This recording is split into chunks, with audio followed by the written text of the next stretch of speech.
Hey everybody, welcome to the show. Around the nation right here at TYT Nation. Jeff Waldorf here with you. On this Thursday afternoon. Oh, you can tell how my day is going already. So we've got some fun stories. We're going to talk about Donald Trump's speech at Turning Point USA, or with Turning Point USA, and a little bit of controversy involving the presidential seal. Then we have one consequence of Donald Trump's trade war, which is kind of hilarious. Then we've got a couple of things related to the Mueller stuff yesterday, including election security bills and Fox and Friends. Their new defense of obstruction is, well, I mean, it's just Trump being Trump. You're going to love that. Then we've got some news from Puerto Rico and how Bernie Sanders' new college affordability plan, especially to eliminate college debt, is making investors very nervous. Fun times. So we got a good show for you guys today. Please like and share the stream if you haven't already. Obviously, that helps us out greatly. Boosts up our live numbers. And, you know, also subscribe. Okay, anyway. So, before I dive into the stories today, I want to thank some people who make the show possible. So, I want to thank Kira, Sharon Blackett, Joaquin Aguilar, Hendron1, Dizzle, and Rebecca Sinclair. So, thank you to those patrons. Patreon.com/TYTNation. That's one way you can support the show. Another way, of course, is through our not only super chats, but also channel membership program through YouTube. I want to thank a couple of members there: Cynthia Hills, Frederick Turner, Zach Sherman, Neutron C, and Ben Matthews. So thank you to those people who have signed up through our channel membership page. If you want to do that, hit the join button. It's right there. So super easy to do. Also, thanks to everybody who buys our merchandise over at the Teespring shop, does PayPal and Venmo. Thanks to you all. That all goes to support the show. Okay. Anyway, so with that, well, let's start the show. Funny news, Kira. I actually do sell T-shirts. I just saw that in the chat. Yeah, it's that's our Teespring. We have television. We have T-shirts. Wow. Again, wow. We have T-shirts, mugs, stickers, and all sorts of things. We do not have televisions, though. I don't know where I got that from. All right. Anyway, let's get going. Again, this is the kind of show that we're going to have today, where I cannot find or say the correct words. I have the best words, just not today. All right, moving on. It's going to be interesting. All right. Now, President Trump was recently speaking at the Turning Point USA conference. Turning Point USA, of course, is a group specifically created to sell tax cuts for the rich and deregulation to college kids on campuses, and is funded almost exclusively by right-wing billionaires, including the Koch brothers.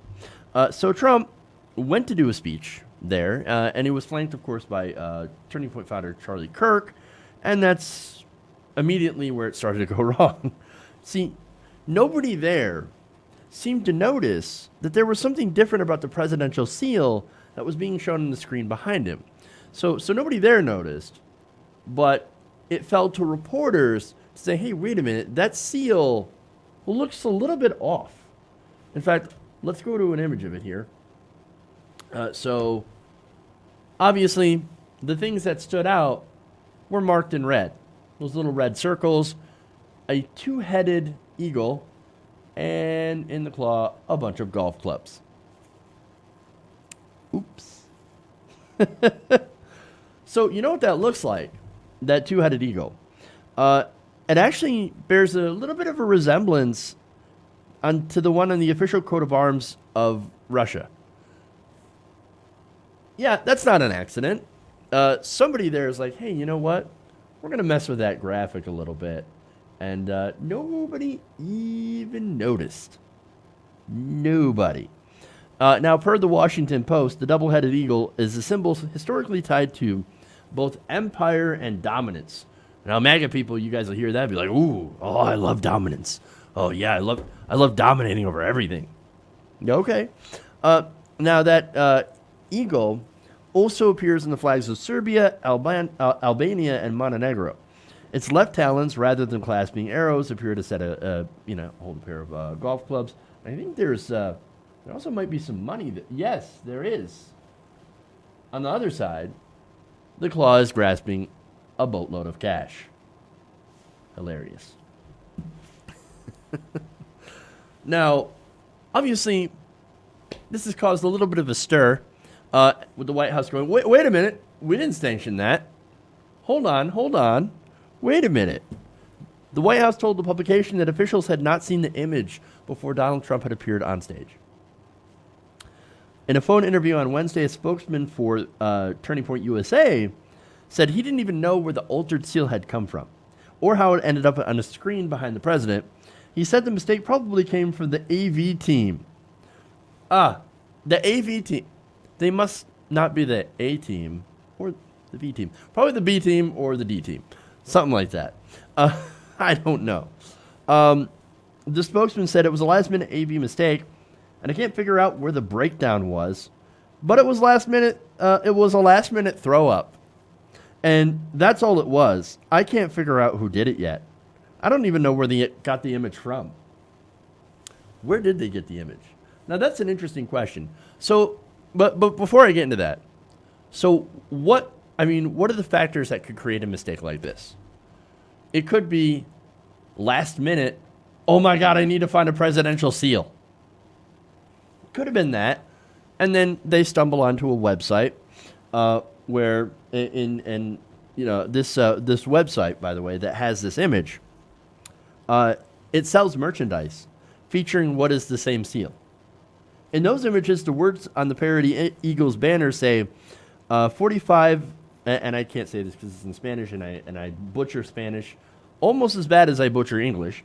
But basically, the English translation of what it says is 45 is a puppet, referring, of course, to Donald Trump, 45th president.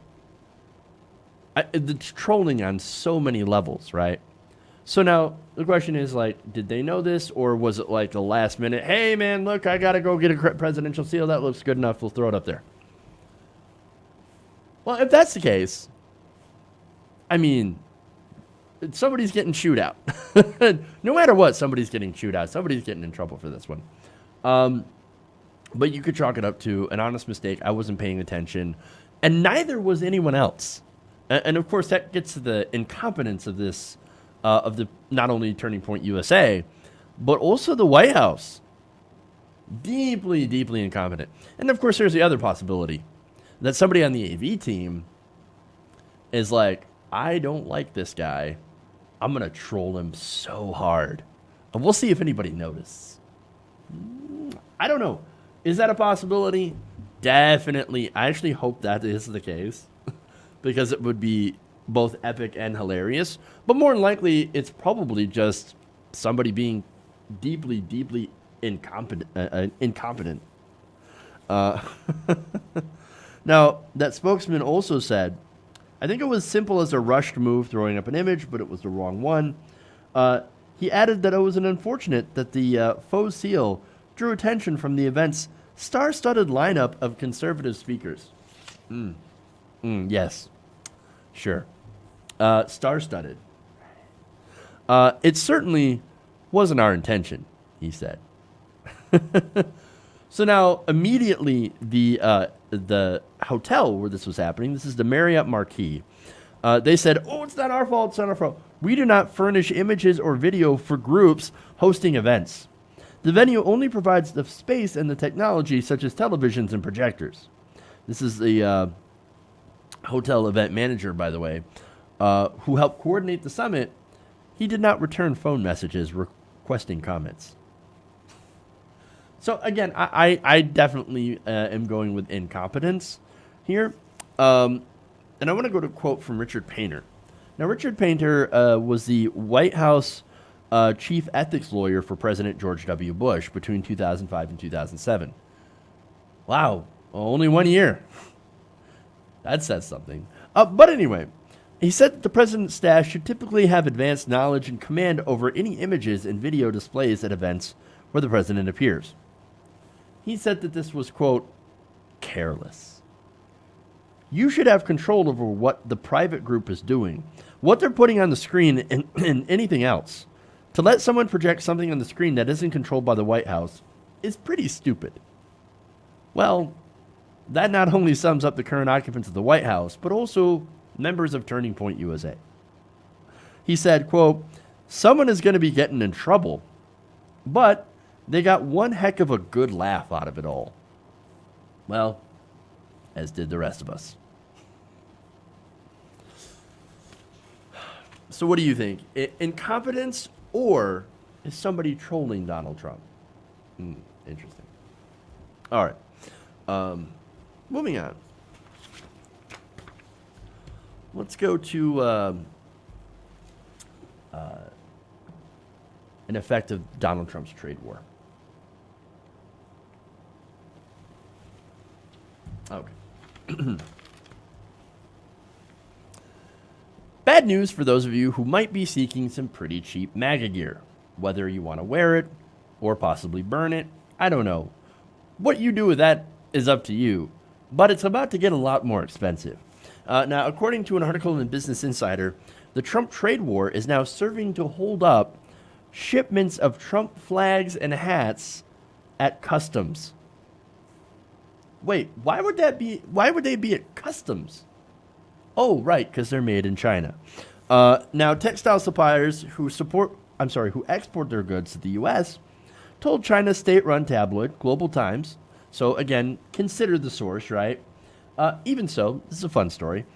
Their products have been delayed at U.S. Customs, which has affected their sales.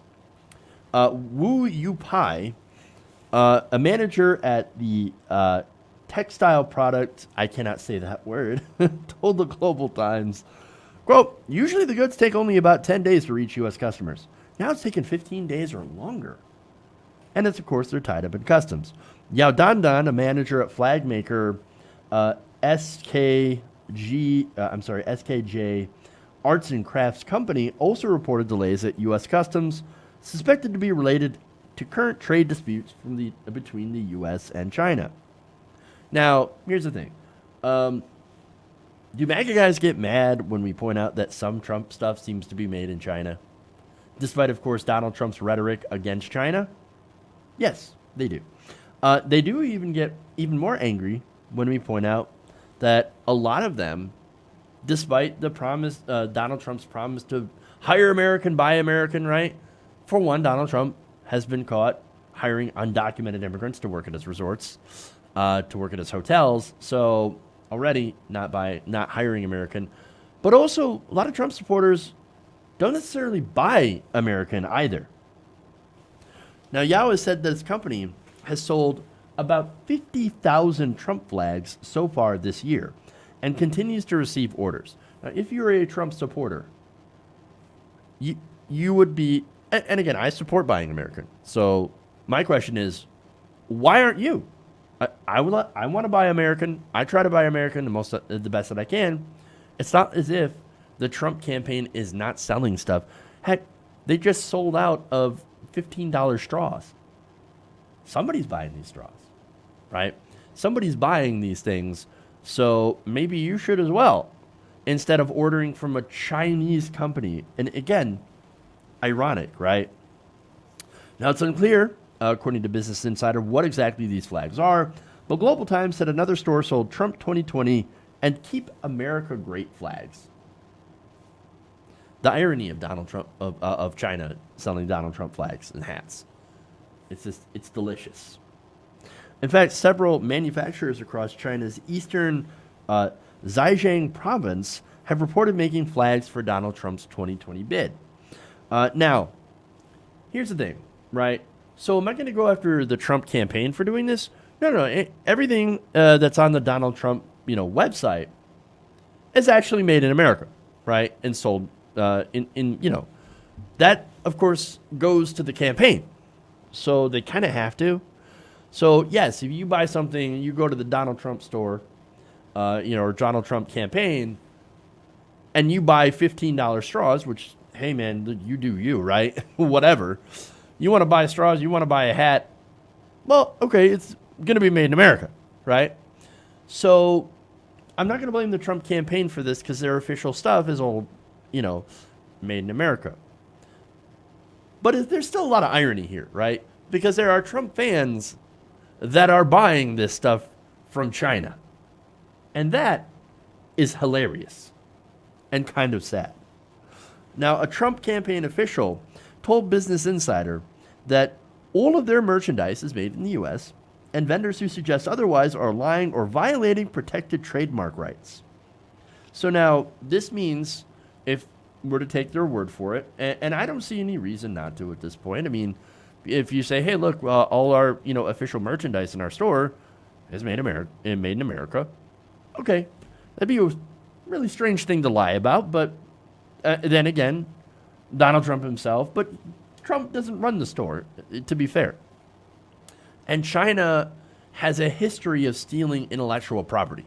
That's one of the things we're actually really angry at China for, stealing intellectual property. So it's not a shock, it wouldn't be a surprise to see that they're, of course, making these hats and flags unsanctioned in order to make an extra buck.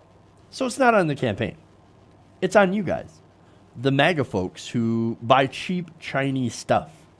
Because nothing shows your Trump pride like wearing a made in China Trump hat.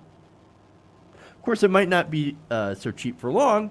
Manufacturers from China's Jiangsu and Hebei provinces, who have reportedly produced hundreds of Make America Great Again hats, has said the cost of their product is likely due to spike thanks to impending Donald Trump tariffs. So maybe in one respect, these tariffs might actually help some people, at least some Americans, the one who make Donald Trump's gear, and of course, it would obviously help the campaign that is selling this stuff, and that would, of course, the official Donald Trump campaign. So, I guess at the end of the day, his tariffs are going to benefit him. Shocker. Okay.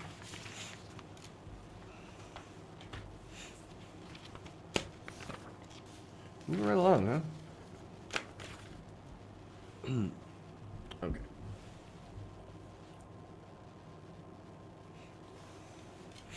So let's get to more serious stuff.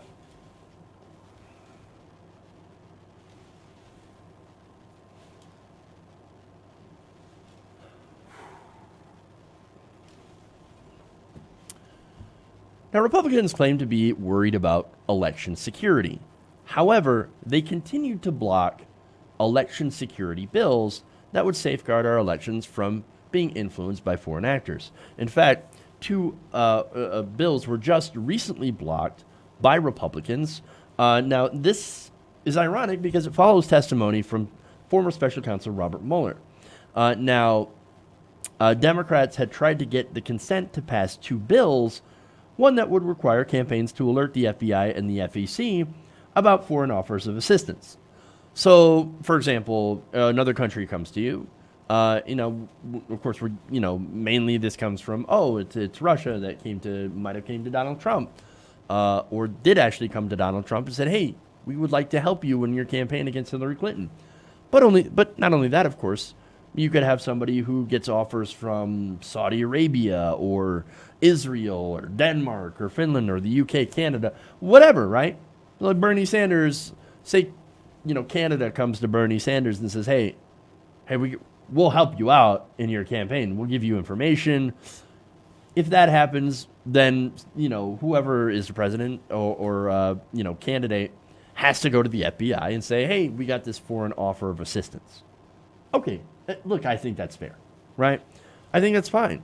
Not only that, but there's also a bill to let the Senate Sergeant at Arms offer voluntary cyber assistance for personal devices and accounts of senators and staff.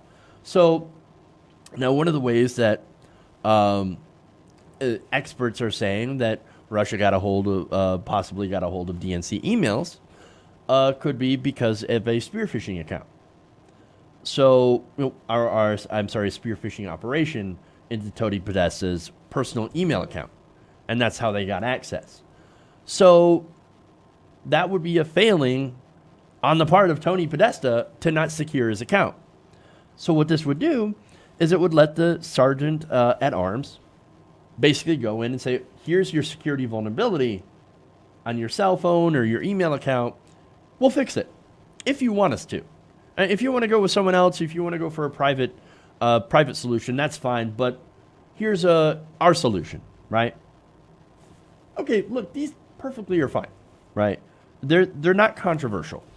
Again, if Saudi Arabia or Israel or offered, any other country offered campaign information, well, then we should know about it. The FBI should know about it, so they can look into it. But I don't want anybody influencing our elections. I would also love to extend that to, or I should say, extend prohibitions for giant multinational corporations and large wealthy donors. They should also not be able to influence our elections, but that's just my little dream here. But anyway, look, this seems common sense. But apparently it was not common sense to certain Republicans. Senator Cindy Hyde-Smith, a Republican from Mississippi, decided to block each of these bills. And again, if this is a unanimous consent bill, all it takes is one person to say, no, I don't agree with that. Now, why would the Democrats ask for unanimous consent? Because this is a no-brainer. This is not partisan. This is not BS. This is just like, hey, we care about election security. We would like to know if somebody tries to influence you. So, this is simple. Very simple. Okay, good. But apparently, like I said, this Republican, Cindy Hyde-Smith, says nope. So now she must have a reason, right? Maybe it's government overreach. Maybe it's too broad. I mean, that was a Republican excuse the last time a round of election security bills was denied. And that was actually Marsha Blackburn who denied that I think it was either last month or last year, because there's been quite a few election security bills that have been shot down by this. Now, what was her reasoning? None. She didn't give any reason for her objections. Or she didn't even say if she was objecting on behalf of herself or the Senate GOP caucus. Now, if it was herself, that's fishy, right? But if it was for the GOP caucus, that's an even bigger problem. Because then here's Republicans saying, we don't care at all about election security. We will block this. We don't care. We don't care. Again, blocking two common sense bills in the Senate and not even giving an explanation, that's not fishy at all. I mean, that doesn't strike you as strange? I mean, why not safeguard elections? Why not allow the FBI and the FEC to know about foreign offers? Why not allow people to voluntarily secure their devices? Why not do paper ballots? That's the other question, right? That's what I'm very interested in. All that stuff would go to increasing election security. It's almost as if Republicans don't care about that. Unless, of course, it involves undocumented immigrants. And in reality, of course, they don't care about securing our elections against undocumented immigrants because look, undocumented immigrants do not vote in large numbers. I know it's a nice little scapegoat that when they lose specific elections, they go, that's the illegals, they're all voting. There's no way Americans would vote for Democrats. I don't know about that, man. But no, in reality, a lot of that, of course, is disenfranchising the vote. People of color, basically. But here's the thing, right? So what Mueller said, and this is going back to not only the report, but obviously yesterday, or not just yesterday, but the report. He said, look, and he's backed up by a lot of experts, there was some interference. And they're going to try it again. Now, look, it might not be memes and Facebook posts this time, right? And so that's what they're warning about. Like, hey, they tried to influence, and you can argue, of course, and I have argued that their influence didn't really have a huge effect. Well, what are you talking about, Jeff? Donald Trump won the election. Yeah, but people already had their minds made up about Hillary Clinton. She was a terrible candidate. Again, I have to go through this. But I think it's almost universally accepted by now that Hillary Clinton was a terrible candidate. She was a wrong candidate for 2016, and her campaign died a death of 1,000 cuts. One of them, possibly Russians, but just as equal as her not going to Michigan, Pennsylvania, and Wisconsin, and also not having any decent policy, not focusing on policy, or having a ton of baggage. Some of it made up, obviously, from Republicans, and some of it actually true. And also being incredibly unlikable. There's a million different reasons why she lost. And interference is just a small sliver of that. Sorry, corporate Democrats. Sorry, the establishment. But it wasn't all Russia, Russia, Russia. But yes, it did play a part, a small part. And we should, you know what? Congress should do their part to try to protect against that by passing this simple legislation, which apparently Republicans are like, no, no, no, can't do it at all. I mean, come on. No brainer.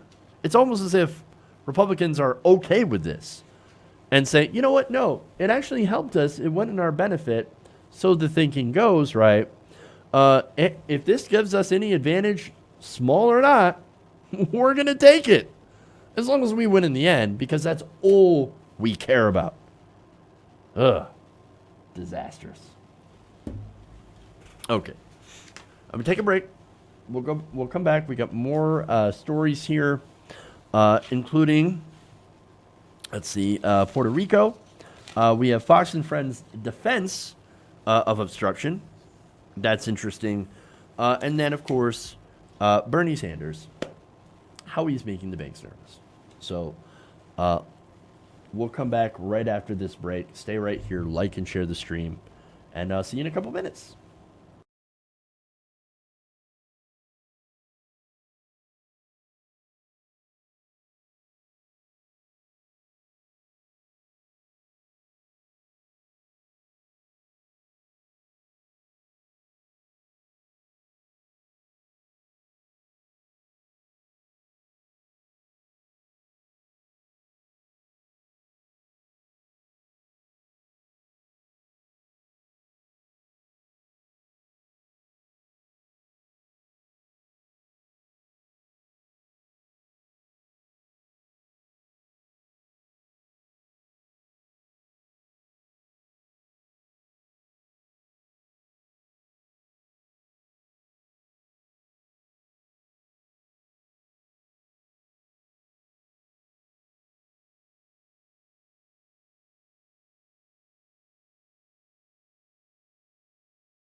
welcome to the show, or welcome back to the show, I mean.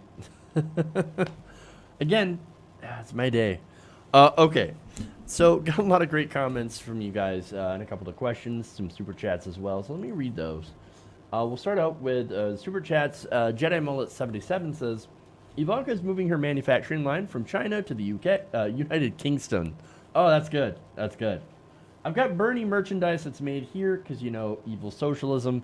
I have a Bernie mug, so made in America. And I love that almost as much as I love my TYT Nation mug. You can get that on my Teespring. Not the Bernie mug, though. I love that, though. And that's kind of my way of supporting, you know, Sanders and his campaign as well. Plus, it says Medicare for all on it. I love that thing. Okay, anyway. David Richardson says, insert endless loop of Nelson's laugh for the customs incident, plus one more for the seal. 2 more tallies added to the list. How many more before the weekend? You know, we got one more day, and of course the rest of today, so at least a few more. Probably. All right. Then we've got members here. The Gene Sana asks, if sanctioning Israel is racist, isn't sanctioning any other non-white people country also racist? That's a good question. So it's a good question for the Democratic establishment, which, by the way, both Democrats and Republicans, the establishment really loves the right-wing government of Israel. Now, I'm in favor of a left wing, of the left wing in Israel, not in favor of the right. And it's because they do things like try to provoke war with Iran and, you know, build illegal settlements out in the Gaza Strip. And, of course, this gets to Jingsana's other statement. According to the House, they passed the anti-BDS bill. So what that is condemnation of BDS. So does it restrict you from participating in BDS? No. What it does is that it's basically a condemnation bill. Like, we don't like that you're doing that. Well, sad day for you. If you want to do it, then you want to do it. That's it. And so, of course, there are some questionable votes here, right? So here you had Ayanna Pressley and Representative Ro Khanna. They voted in favor of this piece of legislation, and suffice to say, we're not very happy about it, right? So now Pressley, who broke with the squad, by the way, AOC, Ilhan Omar, Rashida Tlaib, they all voted against this piece of legislation. But Ayanna Pressley, as I said, and Ro Khanna, both progressive, they voted in favor of this. And they say, look, we understand that you're angry about this. However, and this is what Pressley tweeted out, there are a lot of anti-BDS bills that infringe on the First Amendment rights at the state and federal level. In my view, H.R. Res. 246 wasn't one of them. What I heard resounding in community was that voting yes in this resolution affirmed to my constituents raised in the Jewish faith Israel's right to exist. I share as a supporter of a 2-state solution. So now look, here's the thing. Do I favor a 2-state solution? Absolutely. Right? Do I think, you know, Israel is fine as a country? They have some very questionable policy. And look, I'm not in favor, again, of the right-wing government of Israel. But I think that if you want to assign BDS as something that is at its core anti-Semitic, well, I think that's a bit of a problem. And I think that's sort of a cover to saying, oh, no, we have to continue to support Israel. Because if you don't, that's anti-Semitic. Well, that's not true at all. I don't support the right-wing government of Israel. That doesn't mean I'm an anti-Semite, right? So that, again, I hate that. And I hate that that's the justification for, no, you must support everything the Israeli government does ever, or else you're a terrible person. And unfortunately, Ayanna Pressley kind of fell into that trap. Like, no, I'm just supporting my Jewish constituents, and I want to make sure that I affirm their right to exist. Well, first of all, you shouldn't have to affirm their right to exist.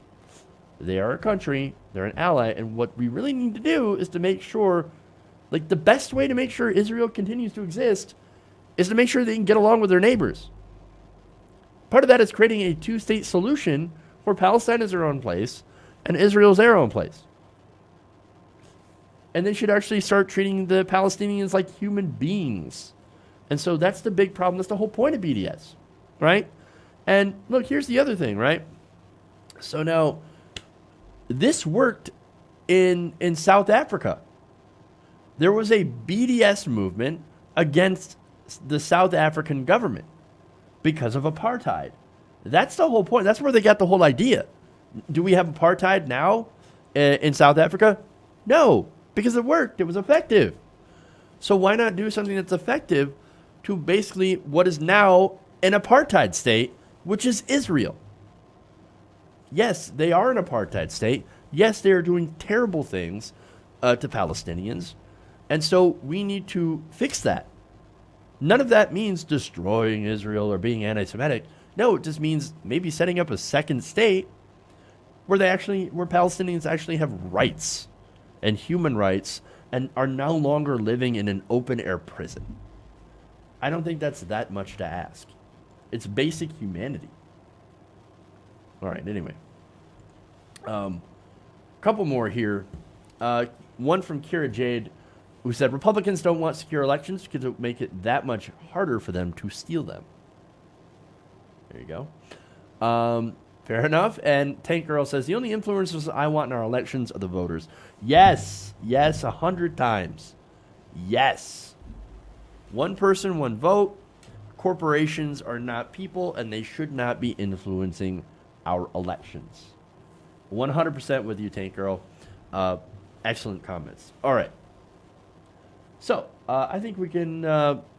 actually, before we dive into the rest of the show, there's a couple of other news stories that are going on. For one, Jeffrey Epstein found injured in his jail cell. I can't feel sorry about that. I can't feel sad about that. They say it's a possible suicide attempt. Not before we get the details on who else is involved in your little ring. They're going to keep a watch on him so that he doesn't off himself. And that's good. Because, again, he's got a lot of information in that head of his about who else is involved in this ring. And so we need to find out that information and take down some very powerful people who might be involved in child trafficking. So very important to keep him alive. All right. Then speaking of something else that also happened today, the Attorney General, the Trump Justice Department, has reversed a moratorium on federal executions. So now the federal government will be killing people again. Oh, great. And that is despite not having access to the drug cocktail that they use for executions. So that's something that, of course, is greatly involved in Europe. Europe no longer has, executions. And so they no longer are selling that cocktail mix, that drug cocktail that we use for lethal injection. So that has led to disastrous results because you still have states that decide that they want to continue killing people, and they're doing so in some pretty barbaric ways. One person got the electric chair just recently in Tennessee, horrific story. And again, these are not good people that are being executed, but once again, here you have just horrific suffering for people. Again, I don't believe in the death penalty. I don't believe in state-sanctioned murder. Even if a lot of people might think they deserve it. It's just not a good idea. It's not a good road to go down. And so, especially when you have these ways that are unnecessarily cruel and inhuman. So, that's what's going on today. Okay, let's move on.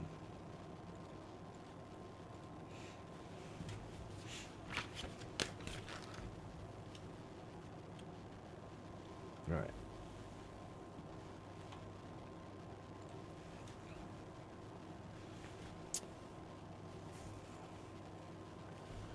So former special counsel Robert Mueller recently spoke to Congress.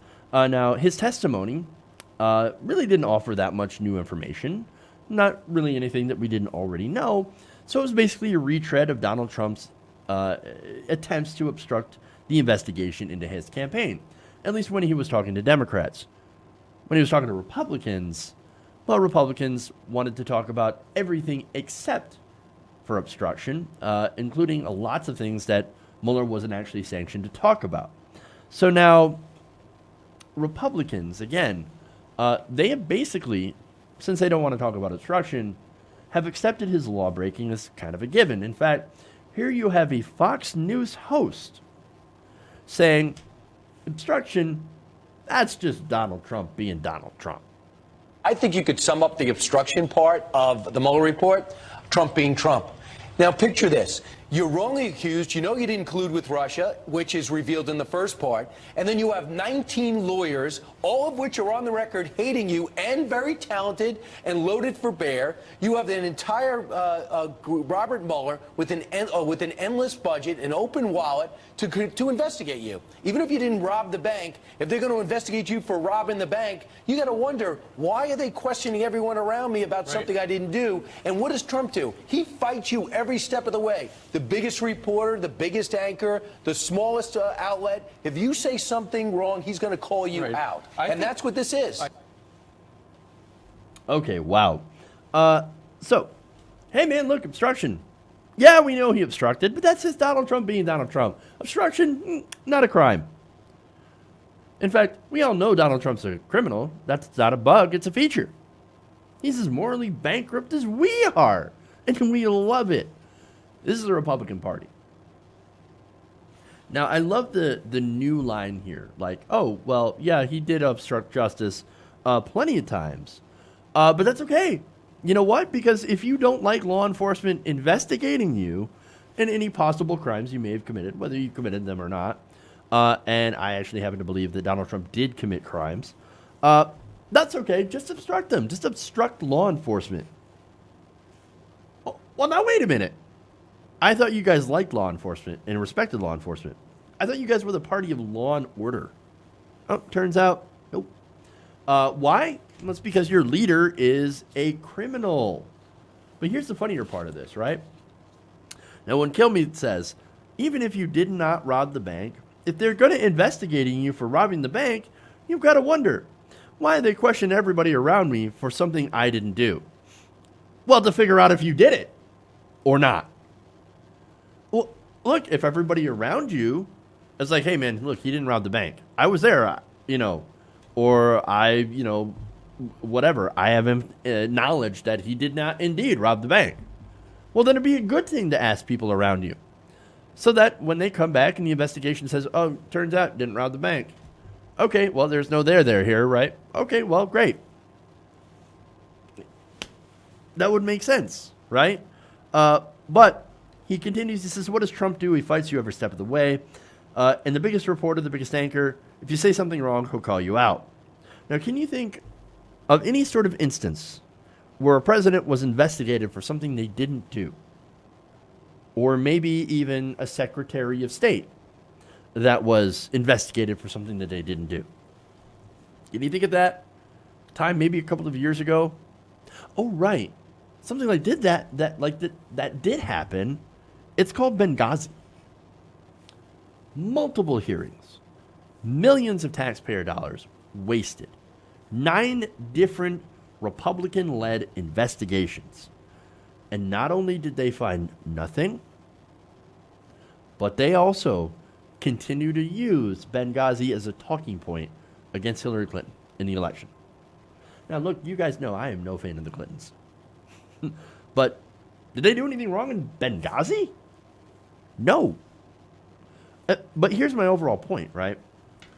Did Barack Obama, because he was also investigated, right? But it was mainly Hillary Clinton.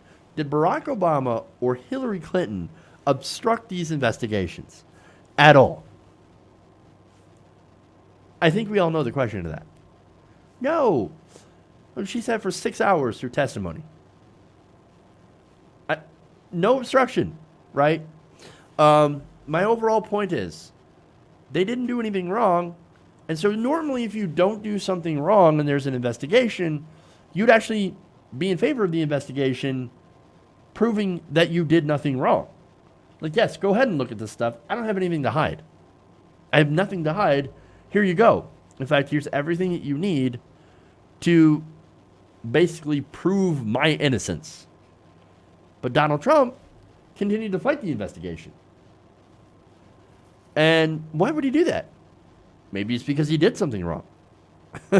I don't know. Now, look, here's the thing. If this would have happened during the Obama administration, if Barack Obama had investigated Benghazi and said, no, you don't need to look at that. I mean, I'm completely 100% innocent. This is presidential harassment. And I'm going to order people to get in the way of this investigation. But I didn't do it. What would Republicans have done? They would have impeached day one. Day one. We'd be on year 2 of hearings. I'm serious. But because it's a Republican, Fox News says, oh, no. Obstruction, perfectly fine. Nothing to see here. Total and complete hypocrisy. Okay.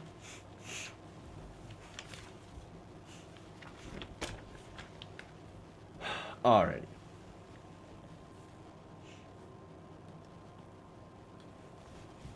Let's go to Bernie.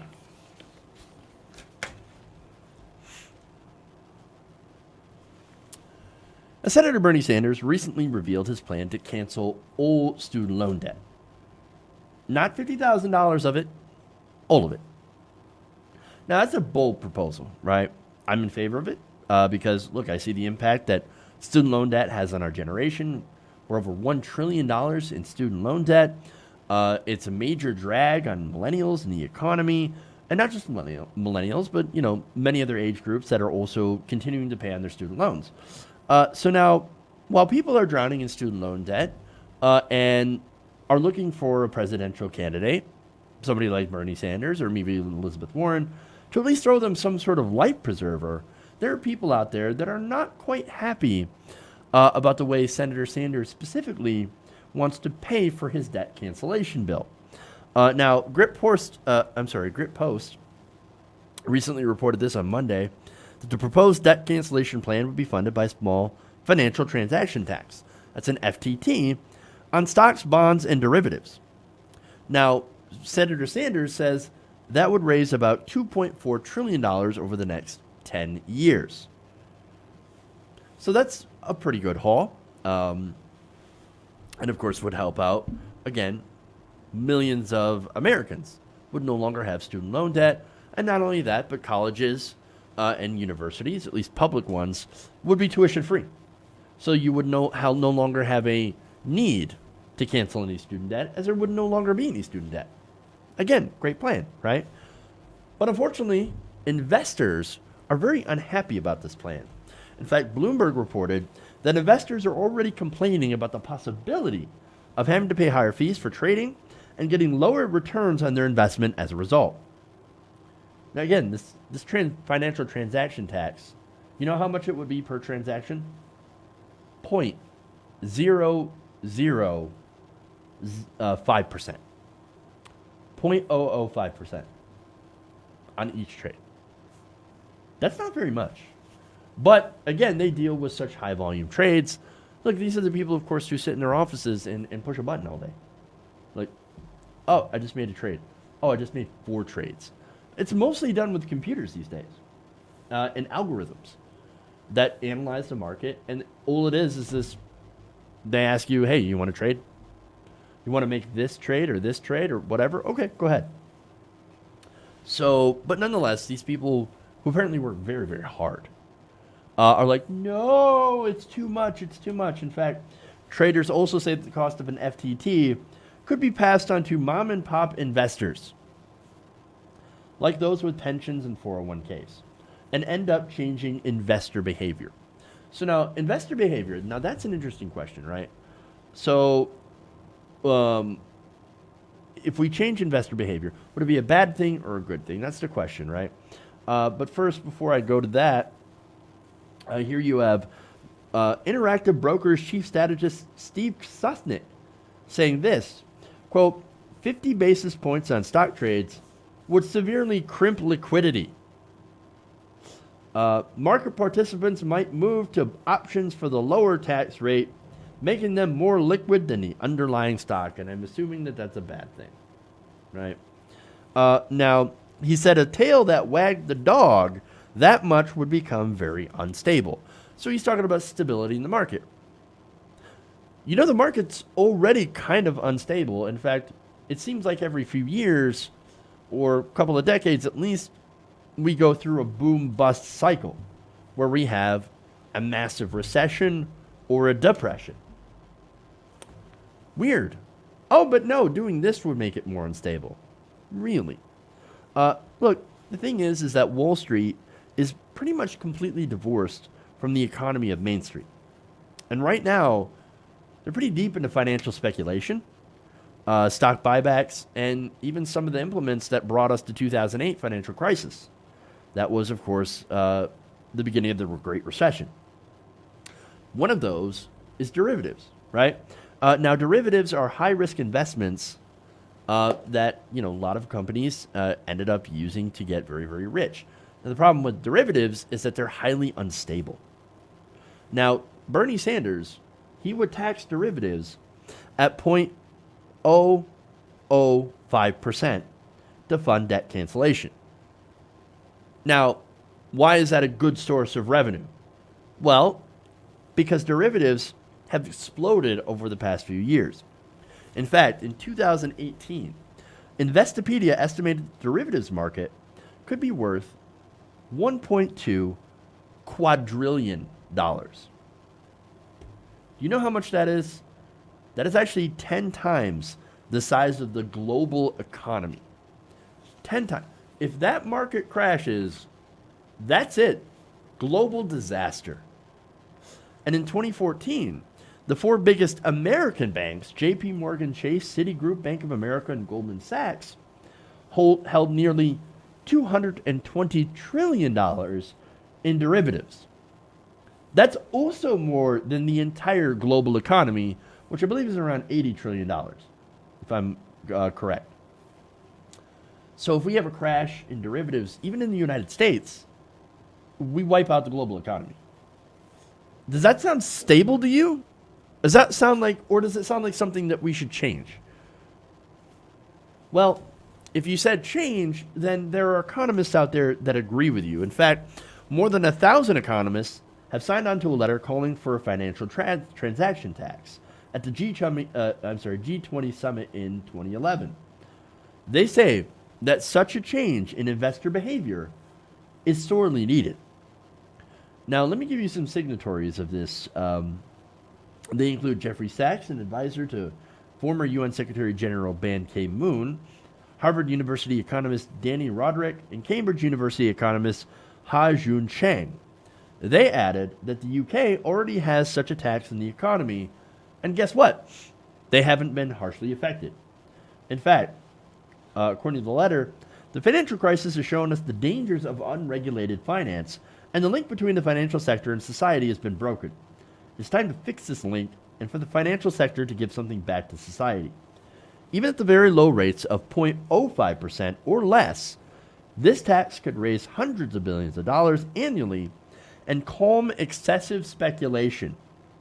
The UK already levies a tax on share transactions of 0.5% or 10 times this rate without unduly impacting the competitiveness of the City of London. Now, the Economic Policy Institute also supported a financial transaction tax back in 2006 when they did the study. Researchers wrote that even if the revenue raised from such a tax is negligible, financially incentivizing investors to not engage in high-frequency, high-risk trade on financial instruments like derivatives would be a net positive for the economy. In fact, the EPI wrote, quote, much evidence strongly suggests that the marginal value of financial transactions in the U.S. economy are near zero, or even negative. If this is true, then U.S. households would strongly benefit from an FTT, even if it raised very little revenue. In fact, in the case of zero marginal value of financial transactions, every dollar crowded out from financial transactions by an FTT would boost American households' incomes 1 for 1. So basically, these economists are saying we should do a financial transaction tax. Whether or not the revenue goes to, canceling student loan debt or for infrastructure or for healthcare, doesn't matter. It turns out that the effect that it will have on the market, it will actually be a very positive one and will help out in trying to dissuade some of the most, I guess, risky financial trading that's going on in the markets that could lead to another financial catastrophe. So it's good policy for banking. And canceling student loan debt, it's even better policy. It's a win-win unless you're a big bank. I'm guessing that, of course, this is why the banking industry, you have all these anonymous quotes from bankers and from people working in finance saying that Bernie Sanders is their number one enemy. He is the man that scares them the most. Why? It's because Bernie Sanders is the man that comes and knocks. And that means that they will do anything that they can, including funding politicians to try and derail him, or funding think tanks to derail his studies, or going on cable news shows, whatever. They will do everything that they can to defeat him so that they continue to make gross, obscene profits. Okay. All right. That's all I got time for today. We'll save Puerto Rico for tomorrow. Thanks, guys. Please like and share the stream. Don't forget to like and share our videos as well when they come out later today. Please subscribe if you haven't already, and consider becoming a patron on patreon.com/TYTNation or a channel member. All right, guys. I'm out of here. I got to go put on a door. So that should be a fun project for my clumsy ass. All right, everybody, stay safe. Love you guys. And remember, change begins with you. Good night, nation. We'll see you guys tomorrow.